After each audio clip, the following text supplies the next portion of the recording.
Howdy, and welcome to LeeReads, where I talk about the books I've been reading and enjoying lately. Today, we're talking about a couple of books that I recently finished that I very much enjoyed, kind of got hooked on the whole series. Skyward and Starsight, the first two books in the Skyward series by Brandon Sanderson. If you're a fan of fantasy, you've probably heard of Brandon Sanderson before. He writes adult, young adult, and middle grade fantasy, though primarily adult.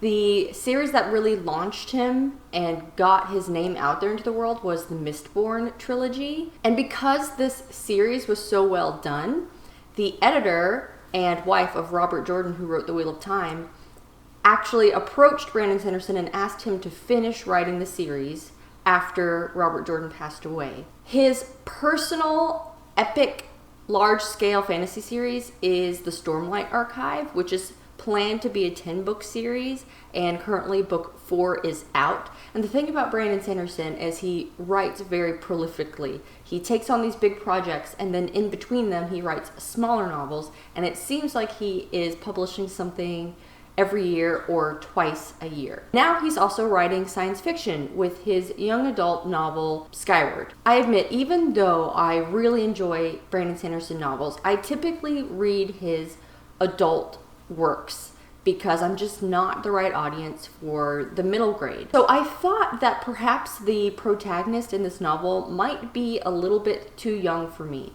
That's not to say that I don't enjoy reading young adult. I do. I read young adult, contemporary, and fantasy, and science fiction when I can find it.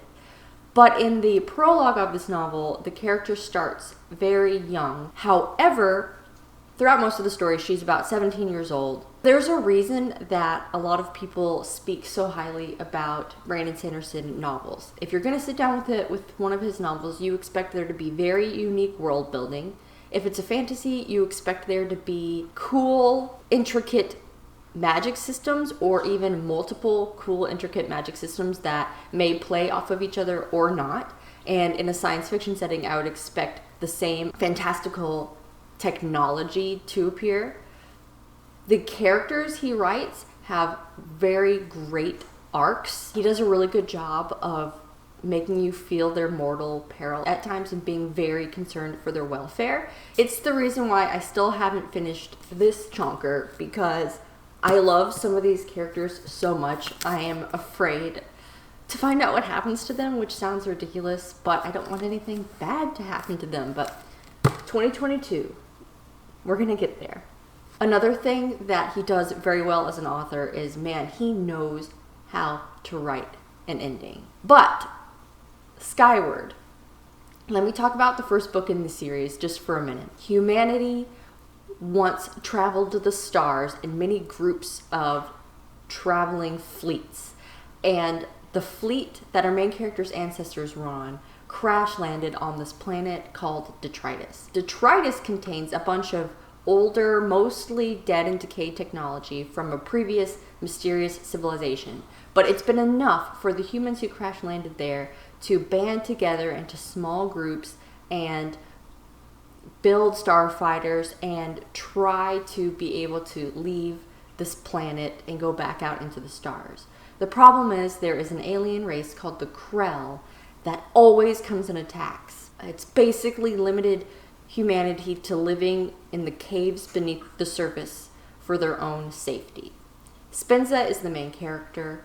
Her father is a pilot, and she has always wanted to be a pilot. Be the one who goes out there, shoots down the enemy, and gives humanity their freedom. Unfortunately, and this is in the prologue and this is part of the setup, so it's not really a spoiler, in this big important battle that occurs right at the beginning of this novel, Spence's father is labeled as a coward, and that label impacts Spencer for the rest of her life. It impacts her dreams, it impacts how she and her family are treated, but despite how society has branded them and treats them, giving Spencer a huge chip on her shoulder that we deal with throughout the novel, she is still desperate to be a pilot, and she wants to prove to everyone that her father was not a coward, that there was some sort of misunderstanding. And because of this, she basically spends her childhood doing whatever she can to try to get her a high score on the test that will enable her to become a pilot. Anyone who wants to sit the test can take it,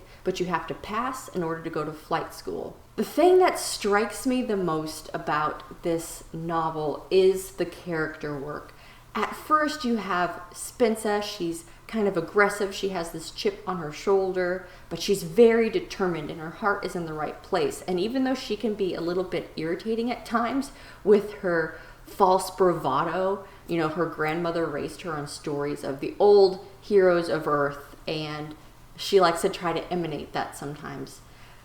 The things that she has to go through and how she deals with what she learns in this story, I just admire so much. She has to navigate not only the societal position that she's in, but also the political situation that pilots have, and of course the ever-present threat of the Krells who are trying to kill them. Different people have different ways that they think the humans should react to this and deal with this problem. Going into book 2, Starsight, this momentum we have with how this character is growing and changing and the challenges that they're taking on in order to help save their people, it becomes expansively larger. The pacing and plot of the novel is such that I didn't want to put it down. Stylistically, an interesting thing that I enjoyed is there are periodic interludes throughout the story that aren't from Spence's perspective that show us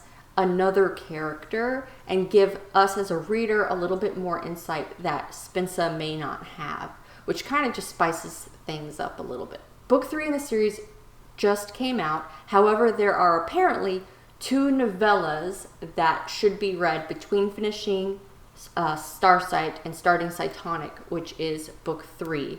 This series and these characters have stuck with me so much, and it's really one that I implore you to please try if you are a fan of science fiction. Even if you don't normally read young adult, Spensa is old enough, it's really young adult crossover, especially with some of the things that she deals with. If you like military science fiction, there's definitely that aspect to the story because she is training to be a pilot and she is in a fleet having to deal with her flight mates and the squadron and dogfighting with the enemy.